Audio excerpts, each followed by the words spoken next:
Hi, welcome back to How to Save the World from Tutorial to Twine, episode 3. Since episode 2, I have been onto the Epic Games website and I've enabled two-factor authorization on my account, and that has given me the Boogie Down emote absolutely for free. I will add a link to the description of how you can get to that website. And not only does it give you the Boogie Down emote, you also get some benefits for Save the World, which are incredibly useful. You get 50 extra armory slots. You can have up to 50 more schematics, heroes and survivors. You get 10 backpack slots and you get a legendary troll stash llama. It also helps to keep your account secure to prevent people taking your account, so definitely worth doing. And the troll stash llama goes into the loot tab. And normally if you purchase these, they're 500 X-ray tickets, so it's just an extra benefit. They're always gold because they're legendary, and you get a selection of items in them. So we've got a new hero, we've got 500 event tickets, we've got a epic survivor, a bunch of epic weapon schematics, legendary hero, sorry, an epic hero, a legendary weapon schematic, a choice now of either a legendary lead survivor or legendary melee schematic. I'm going to take the schematic because I will pick up the legendary leads at some point anyway. And then I can choose between a sword and a spear, so I'm choosing the sword. And then I'm going to go for the Stormblade because we've all seen Beast's video where he talks about the Stormblade with the exploding 6th perk. So I'll have that ready for later on. And because I've got autofill on, obviously my squads have all been updated.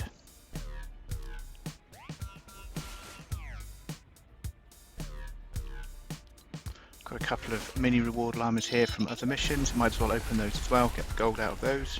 I shall return.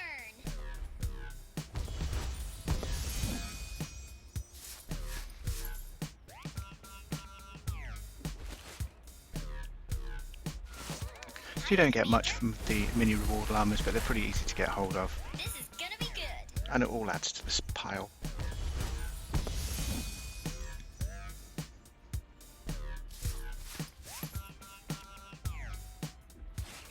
Okay, beyond that I've got 50 event tickets. I've got enough to purchase a Rad Llama as well, so I might as well pick that up while I'm here.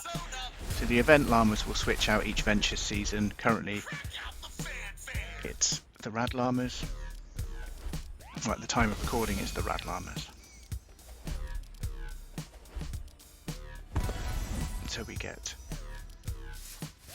schematics and heroes that are particular to that section of the collection book. And then I don't have any gold, or very little gold, so I can't purchase anything out of the event or weekly store. The shield is up, the survivors are safe, and Ramirez is ready for action. Not a bad start. Luck, let's see that status report.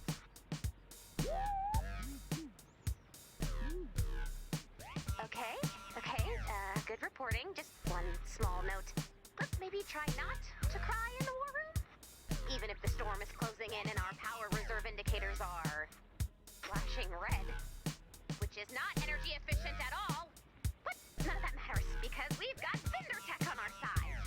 Our sensors are picking up an active Vindertech research facility in this zone. Lead the way, Commander. Okay, so that was the mission briefing that we got when we completed the last mission, and that's telling us that we've got to go into Stonewood. We only have Stonewood available to us at this point in time, and there's only that one mission. So as we go in, we can have a look at our hero loadout. So within here you can pick your commander, which is the hero that you actually play as, and then once you progress through you get support slots and you can have additional heroes that will help buff the abilities of your main hero.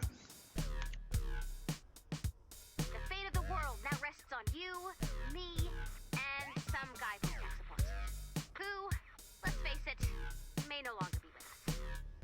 I've marked his last known location on the minimap. Let's check it out and hope for the best.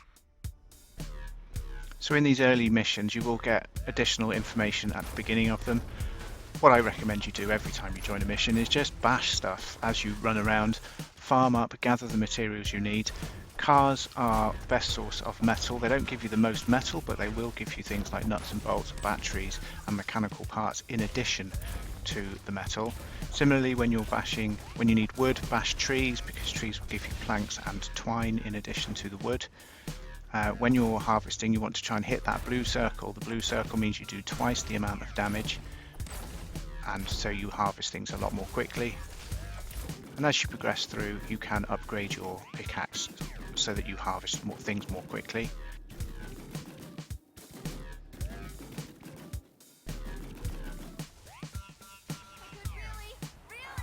And then when you're in missions, you quite often will hear the sound of a survivor calling out for help. Survivors are worth saving because they will give you additional rewards. This particular survivor is stuck on top of the car. Whilst the car is there, the survivor won't take any damage. If you're lucky and the survivor gets pushed off the car like this, that means the husks will stop attacking the car because they can get to the survivor, but the survivor won't take any damage. So I could leave that survivor there and go off and do other things, and they wouldn't take any damage because the car still exists. Just a little bug in the game, but it's helpful. Not every survivor that's on top of a car will fall off the car. In a lot of cases they will stay on the car, and then when the car is destroyed, the husks can damage the survivor and it will try and run away. Survivors are very stupid, and they will run backwards and forwards through crowds of husks, taking damage and eventually dying. So you need to make sure you kill the husks before the survivor dies. Now, as you see, I got a present from that, a reward, and that was some ammunition. This does not inspire confidence. Let's see what's inside. And this inspires even less confidence. Let's take a look around. Nice job! Let's explore. It looks like it was abandoned. One of the key things to harvesting and farming is to search everything, because certain things you will get items from just by searching them. Other things you will need to break. A secret research lab! Finally! Huh. This is Vindertech equipment. What's it doing here? Check out that computer. Whoa, this is interesting. In the lead up to the storm, Vindertech Labs began developing experimental weapons. Normally I'd find that kind of thing disturbing, but these days, I'm all about it. It looks like this lab was working on something called an atmospheric laser. I've downloaded the schematic. Let's test it out. Okay, to start we'll need some blue glow to power the weapon. There should be some in this lab. Then, I've got a hunch we'll want to stock up on bullets. There are two ways to craft bullets. You can open your inventory and select the bullets you want to craft, or you can hold reload on your current weapon to auto-craft the bullets you need. Let's craft some bullets.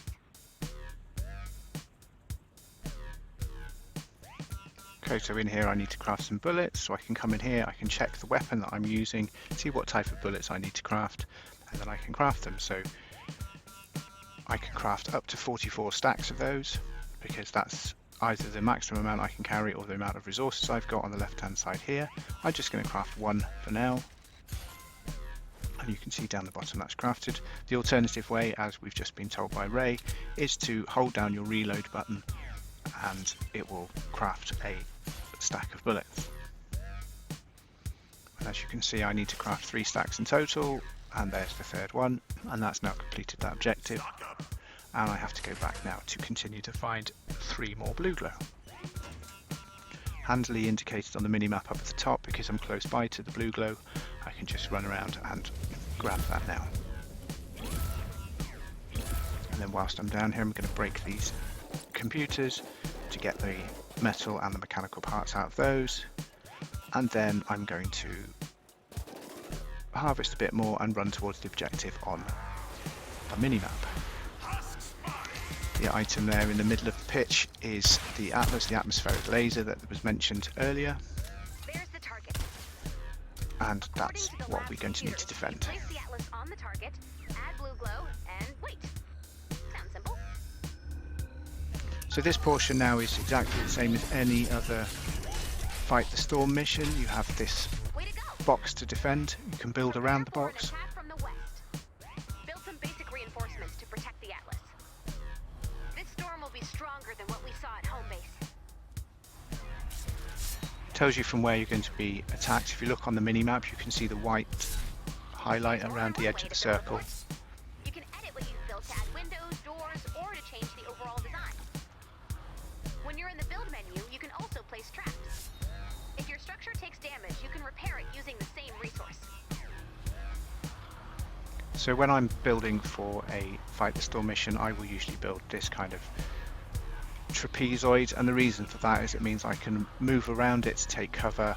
Husks will attack it from all different directions, and I can shoot down on them. It's easy to defend, it's got good visibility, and you can add traps to it nice and easily. Now it's telling me that I need to add more building pieces, and that's just because the mission is trying to teach you to build. You don't actually need more really around this, but what I'm going to do is add these low walls here, and that will encourage the husks to walk up the center. So I can place traps on a slope, but I can't place traps on one of these angled corners. So I want the husks to be walking up where the traps are. So I've put the little walls around, because the husks will walk around those rather than breaking through. And then I'm going to go inside and I'm going to place down my blue glow into the objective. I only need one blue glow for this mission, even though I've got 3. Here come the husks. Close that corner back up. And there goes the core temperature. Oh. No need to worry. Yet. And then you can see the husks are all going to come from this direction, and all I need to do now is defend this Atlas for just under 3 minutes.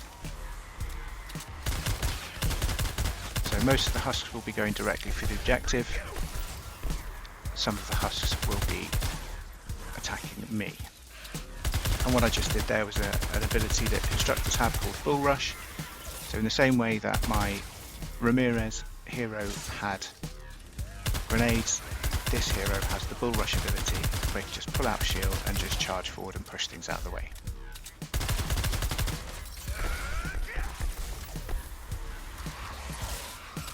As with all abilities, that uses a certain amount of energy, which will recover, but it also has a cooldown, which is indicated at the bottom right of the screen. Now just next to that, you'll notice I have some firecrackers.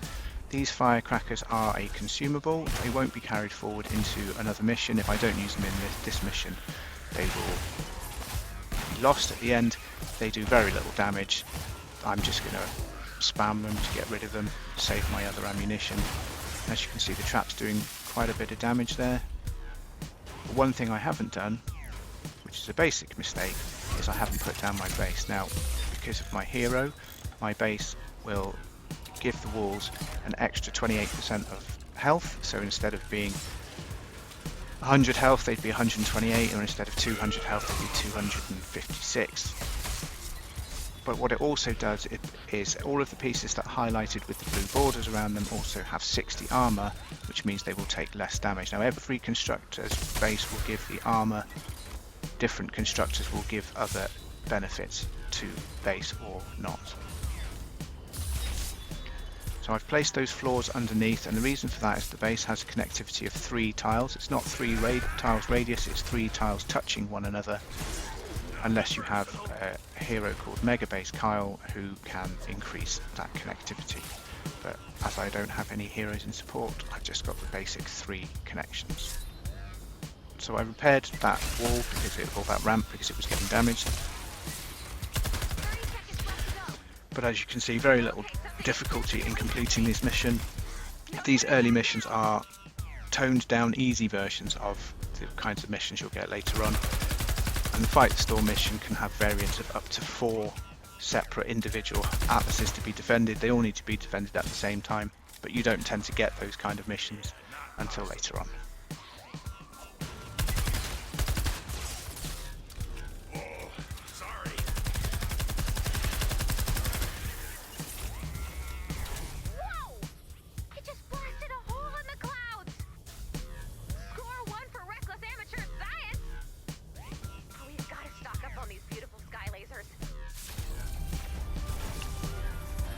So there we go, we've completed that mission. very little difficulty, and we get our rewards.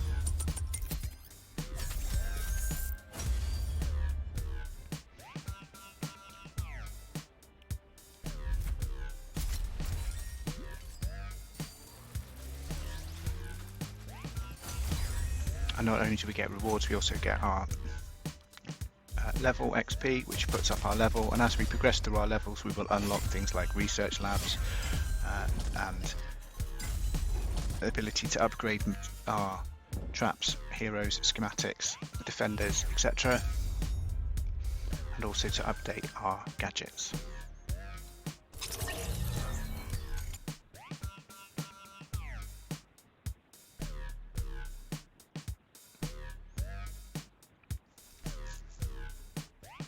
And these are the rewards we managed to get. We got level 3 this time around, so we get some survivor XP,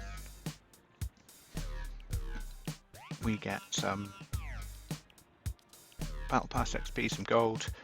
We also completed a side quest, so we get a free pickaxe. Alright, that atlas gives us room to breathe. Oh hey, one of the Vindertech files was an update to our harvesting gear. Look for weak spot indicators next time you're harvesting. Aim for the target and reap the reward.